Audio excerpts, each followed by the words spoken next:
Okay, Bismillahirrahmanirrahim. Nama saya Syahira binti Jarrah Anwar, nombor matrik 276712. So, saya akan terangkan berkenaan dengan isu dan masalah dalam pengurusan Bank Islam lah. So, kita akan tengok isu-isu yang berlaku pada waktu kini. Okay. So, yang slide ni merupakan isi kandungan lah apa yang kita akan tengok dan dengarkan. So yang first kita akan tengok kepada pengenalan Bank Islam serta keratan akhbar ataupun isu semasa yang berlaku. And then penerangan berkaitan dengan isu semasa, penjelasan amalan yang telah lakukan serta cabaran. Okay, cabaran yang perlu cabaran yang dihadapi serta cadangan yang perlu dilakukan. Last sekali kesimpulan. Okay. Okay, first kita akan tengok kepada pengenalan Bank Islam lah. Okay, Bank Islam Bank Islam yang pertama yang kita tahu Bank Islam Malaysia Berhad, di mana dah ditubuhkan pada 1983. And then perbankan Islam ni berpegang kepada syariah Islam lah, di mana perkara-perkara yang dilarang, okay, iaitu melarang faedah ataupun riba dan ketidakpastian yang berlebihan. Okay. So perbankan Islam ni dia dah bagi sumbangan yang besar kepada kemajuan ekonomi Malaysia lah, di mana dia menyediakan sokongan keuangan kepada firma kecil dan firma sederhana, and then serta projek infrastruktur besar. Jadi benda ni telah meningkatkan status Malaysia sebagai satu pusat kewangan Islam yang terkemuka di seluruh dunia. Okay. So okay, perbankan Islam ni kita tahu yang kita kenal lah, and then Majlis Penasihat Syariah Kebangsaan.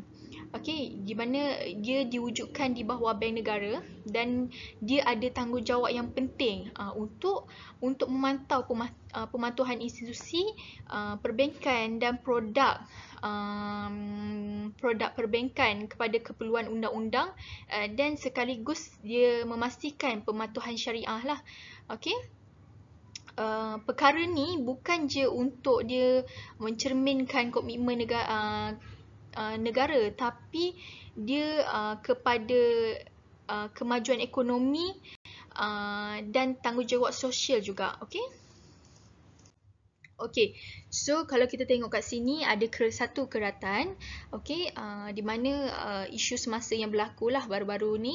Okay, keratan ni menganalisiskan satu kejadian jenayah di mana yang telah dirancang sebanyak 24.2 juta yang telah dicuri daripada akaun simpanan tetap di MBSB Bank lah. Okay. Isu ni telah berlaku pada 26 April dan 10 Julai di cawangan MBSB Bank. Okey. Siapa yang terlibat? Okey, dalam isu ni mempunyai 10 orang terlibat, termasuk 2 pengurus cawangan bank lah, di mana dia telah dituduh di Mahkamah Seksyen Kota Kinabalu sebagai sebahagian daripada sindiket jenayah telah dilakukan lah, di mana dia dengan niat untuk memperolehi kelebihan ataupun duit yang bukan milik dia, and then perkara tu menyalahi undang-undang lah. Okay. Okay. Jadi perbankan Islam ni beroperasi berdasarkan prinsip yang di mana menjamin tak ada penipuan, okay, tak ada ketidakadilan dan tiada penganiayaan dalam setiap transaksi. Okay. Jadi telah timbul, okay, beberapa pertanyaan, spekulasi, okay, berkenaan dengan perbankan Islam. Okay. Di manakah prinsip perbankan Islam, mana integritinya perbankan Islam, di mana keselamatan transaksi kewangan perbankan Islam. Jadi okay, orang awam ataupun pendeposit dah banyak pertanyaan yang telah mungkin pertanyaan yang telah diajukan lah. Okay. Kalau kita tengok kat sini, okay, kita akan tengok kepada prinsip perbankan Islam. Prinsip perbankan Islam yang pertama adalah amanah lah. Okay. Amanah ni merupakan aspek asas ataupun khusus dalam bidang kewangan. Okay. Jadi sebarang pecah amanah, dia memberikan kesan yang besar lah terhadap pendeposit, okay, pelanggan bank-bank, lagi-lagi dalam konteks perbankan Islam lah. Okay. And then next kepada integrity. Integrity ni apa? Integrity ni sifat jujur, okay? So bila berlakunya kecurian dan melibatkan kaki tangan sendiri, di mana integrity tu? Okay? Di mana integrity, sifat jujur, kepentingan integrity ni adalah untuk mewujudkan hubungan kepercayaan antara individu, organisasi dan masyarakat, bukan sahaja kepada pelanggan lah. Bermaksud organisasi kita pun kita perlu ada dalam integriti dalam diri kita, kena ada integriti untuk kita bagi kepercayaan ataupun kepercayaan kepada organisasi, and then sifat jujur. Okay, next kepada keselamatan transaksi kewangan. Okay, adakah teknologi yang digunakan tu tidak kukuh? Okay, menyebabkan berlakunya kes penipuan yang berlaku, even melibatkan kaki tangan sendiri, sehingga orang staff-staff lain ke orang atasan tak boleh dilihat. Okay, okay. So kita akan tengok kepada definisi dan penjelasan amalan yang dilakukan lah. Okay. Yang pertama, perbuatan mencuri identiti. Okay, amalan yang mencuri lah, amalan mencuri. Jadi perbuatan mencuri identiti ni di mana sindiket tu dia palsukan my card untuk mendapatkan, untuk dia dapat akses akaun individu secara haram. Okay, di situ telah berlakunya pecah amanah secara terang-terangan. Okay. Okay, next amalan yang dilakukan adalah memanipulasi sistem biometrik. Okay, dia telah menipu lah, manipulasi sistem biometrik tu. Biometrik ni adalah bila kita pergi bank, kita gunakan cap jari kita lah, cocok IC and then kita guna cap jari. Okay, so memanipulasikan sistem biometrik, melakukan perbuatan yang kejam lah, and then dia secara tak langsung dia telah mengambil hak pemegang akaun tersebut, and then mencejaskan lagi integriti sistem keuangan perbankan secara haram. Okay. Okay, next kepada kita amalan yang dilakukan adalah pelanggaran etika. Pelanggaran etika yang telah dia menjejaskan kepercayaan penting, yang mana diperlukan untuk kestabilan sosial ekonomi. Okey, contoh tindakan dia untuk mencipta menggunakan my card palsu tu. Okey, bukan je melibatkan institusi perbankan, tapi mungkin melibatkan institusi, maksudnya melibatkan sektor lain. Macam mana dia boleh cipta my card palsu kalau tak ada melibatkan orang lain? Okey, kat situ pelanggaran etika lah. Kalau mengikut Islam, perkara tu kalau tengok konteks Islam, etika konteks Islam, perkara tu adalah tidak baik, berlakunya penipuan. Okey. Okey, next pecah amanah lah. Macam tadi, pecah amanah, penyertaan pengurus bank. Okey. Okey, dalam perbuatan penipu. Okey, kalau kita tengok dalam surah Al-Anfal, okay, dia mengatakan, wahai orang-orang yang beriman, janganlah kamu mengkhianati Allah dan Rasul, dan janganlah kamu mengkhianati tanggungjawab yang dipercayakan kepada kamu sedangkan kamu mengetahui akibatnya lah. So kat sini dalam surah ni menyatakan, okay, jangan, kita ni dah diberikan tanggungjawab, maksudnya majikan kita dah diberikan tanggungjawab kita sebagai pengurus bank. Jadi janganlah kita mengkhianati tanggungjawab tu, sedangkan dia percaya kepada kita untuk kita menggalas tanggungjawab tu untuk berlaku untuk menjadi seorang individu yang amanah dan bertanggungjawab dalam menjalankan tugas. Tapi kita pula pecah amanah, di mana kita pula join transaksi ataupun jenayah tersebut dengan jawatan yang kita dapat. Okey. Okey, cabaran. Apakah cabaran dalam isu yang kita bincangkan ni? Okey. So kalau kita tengok, cabaran ni adalah pecah amanah lah. Okay? Perbuatan mencuri identiti ni di mana sindiket tu dah palsukan my card, okay, untuk dapatkan akses haram dalam akaun bank tersebut. kat situ dah berlaku pecah amanah dalam kaki tangan. So itu cabarannya. Cabarannya adalah kita nak pastikan kaki tangan kita ni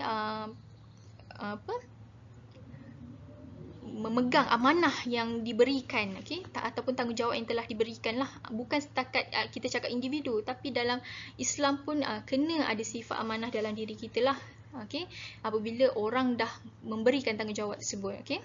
Cabaran yang kedua adalah merekrut ataupun mengambil kaki tangan yang cekap dan mempunyai kepakaran yang mencukupi serta teliti lah dalam setiap perkara. Okey, kita tahu kalau macam nak ambil kaki tangan, kita mungkin boleh menilai dari segi dia punya sijil ataupun pelajaran yang telah dia buat, mungkin related ataupun pengalaman. Tapi adakah cabaran bagi bank-bank Islam bank Islam ni selepas berlakunya isu berkenaan, kita nak rekrut kaki tangan bukan saja yang cekap dalam subjek ataupun dalam kos yang diambil, tapi cekap kepakaran yang cukup teliti dalam setiap perkara. Sebagai contoh, berlakunya penipuan, transaksi, sebagai contoh berlakunya penipuan, and then setiap perkara tu kaki tangan tu teliti dalam setiap perkara, okey, ataupun contoh dia datang, sedangkan benda tu third party, tapi macam mana kita nak screening ataupun kita nak pastikan orang yang datang tu adalah third party, bukan pemegang akaun yang sebenar. Jadi kita kena teliti setiap perkara ataupun perbuatan ataupun setiap kerja tu kena teliti lah. Okay, cabaran dia untuk cabaran bank ni adalah untuk merekrut kaki tangan lah. Bukan je kita nak rekrut sahaja berdasarkan dia punya background, tapi adalah teliti, maksudnya dia ada kepakaran tersebut lah. Okay, next pada pelanggaran atau ketidakpatuhan terhadap prinsip syariah, okay, berpotensi menghakis keyakinan pelanggan dan merosakkan kedudukan bank, okay. Di mana jika cabaran dekat bank ni bila berlakunya pelanggaran atau ketidakpatuhan prinsip syariah, jadi dia berpotensi untuk menghakis keyakinan pelanggan lah, pendeposit, and then merosakkan kedudukan bank. Jadi macam mana cabaran bank ni adalah untuk membina balik keyakinan pelanggan dan kedudukan bank setelah apabila berlakunya pelanggaran ataupun ketidakpatuhan terhadap prinsip syariah ni. Macam mana bank ni cabaran lah bagi bank bila dia dah ada berlakunya pecah amanah melibatkan kaki tangan. Jadi pendeposit dah kurang percaya dan kedudukan bank pun jatuh disebabkan berlaku isu-isu penipuan, okey. Lagi-lagi melibatkan perbankan Islam lah. Jadi next okey, kalau next kita boleh tengok cabaran dia adalah untuk kita mematuhi prinsip syariah lah. Prinsip syariah dan mengekalkan sifat amanah dalam diri setiap individu lah, okey. Keburukan daripada pecah amanah oleh kaki tangan ni, bank boleh membawa kepada krisis atau perundunan kepercayaan lah, atau kepercayaan yang ketara kepada pendeposit lah. Contoh macam yang saya cakap, disebabkan berlakunya keburukan berlakunya pecah amanah, jadi orang ramai pendeposit pun takut nak simpan duit dekat bank sekian sebab dia dah tak boleh percaya lah dengan kaki tangan pun dia tak boleh nak, jadi mereka anggap simpan kat bank pun duit hilang, even simpan kat batal pun boleh hilang, apatah lagi kat bank lagi lah senang hilang disebabkan berlakunya pecah amanah tu semata-mata lah. Okay. Jadi mungkin orang ramai kata tak payahlah simpan duit kat bank ni, mungkin bank ni lagi bagus. Jadi dekat situ menyebabkan kejatuhan bank-bank ni lah. Okay, next, cadangan.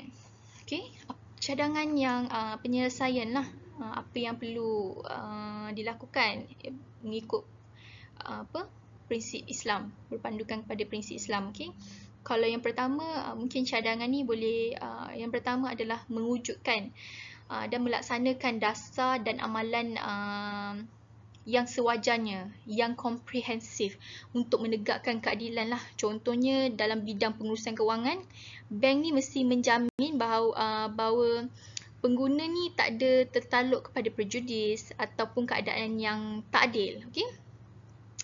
Next, cadangan yang boleh dilakukan, mungkin memberikan pendidikan dan latihan yang berterusan. Penting untuk memupukkan lagi sumber manusia dan manusia yang berkualiti tinggi lah dalam bidang perbankan Islam. Jadi Al-Quran pun menggariskan kepentingan ilmu dalam beberapa ayat lah, seperti surah Al-Mujadilah ayat 11, di mana Allah akan meningkatkan darjat orang-orang yang beriman dan orang-orang yang dikurniakan ilmu ke pelbagai peringkat.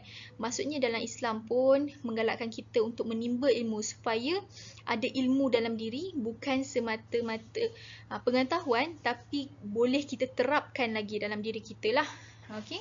Untuk penggunaan yang lebih baik. Okay? Cadangan yang ketiga adalah memastikan kaki tangan bank ni ada kepakaran yang luas dalam perbankan Islam lah, dan dia dapat laksanakan tanggungjawab mereka dengan penuh orang kata accountability dan pemahaman. Okay? Contohnya, contoh memastikan setiap individu yang diambil bekerja ataupun rekrut di dalam sektor perbankan ni ditapis dan diteliti dalam pelbagai aktiviti yang dapat memupuk lagi nilai-nilai yang baik lah, okay? Dan nilai bertanggungjawab. Okay?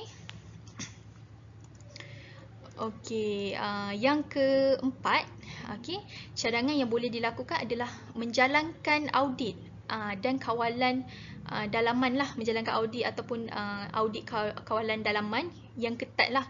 Okay? Di mana perbankan ni perlu ketatkan lagi audit dalaman diorang. Sebagai contohlah, pengawasan dalam aktiviti kewangan, tanggungjawab terhadap pengawasan dan pengawalan untuk mencegah amalan yang salah. Contohnya pecah amanah, penipuan yang berlaku. Okay? Sebab kadang-kadang disebabkan melibatkan orang atasan pun, macam contoh pengurusan bank, jadi benda tu tak nampak. Sebagai contoh, banyak isu, contoh macam teller, menipu, mengambil duit, even dikata kan, contoh dia dah bagi tanggungjawab untuk kita memegang cash, tapi kita pula mengambil kesempatan tersebut. Contoh, pinjam dululah, bukannya tahu pun balancing pun kita yang balancing, and then orang yang witness pun counting. Jadi kat situ dah salah, itu dah salah pecah amanah. Jadi melibatkan mungkin kau tolong cover aku, sebelah ni aku cover kau, kau cover aku. Tapi that's why kita perlu menjalankan audit. Orang lain lah menjalankan audit tersebut supaya tak ada penipuan yang berlaku antara sesama sendiri. Okay? Okay, so kesimpulannya apa? Kesimpulannya perbankan Islam ni mempunyai pelbagai halangan and then kebimbangan lah dalam tadbir urus dalam perbankan Islam, termasuk pematuhan prinsip syariah. Jadi untuk mengekalkan lagi kepercayaan pendeposit orang ramai dan reputasi di atas isu-isu yang telah jadi ni, okay, dengan adanya halangan-halangan ni memberi peluang lah kepada perbankan Islam untuk tingkatkan lagi kecekapan operasi mereka, and then memupukkan lagi inovasi dan mengekalkan lagi pematuhan piawaian ataupun audit syariah lah. Okay? Okay. Penyelesaian kepada isu-isu dalam perbankan Islam ni boleh juga didapati dalam kita boleh menggunakan prinsip Islam yang bersumberkan Al-Quran dan sunnah dan hadis-hadis yang tertentulah, okay, untuk kita fokuskan kepada pencapaian utama dalam perbankan Islam kita. Bukan saja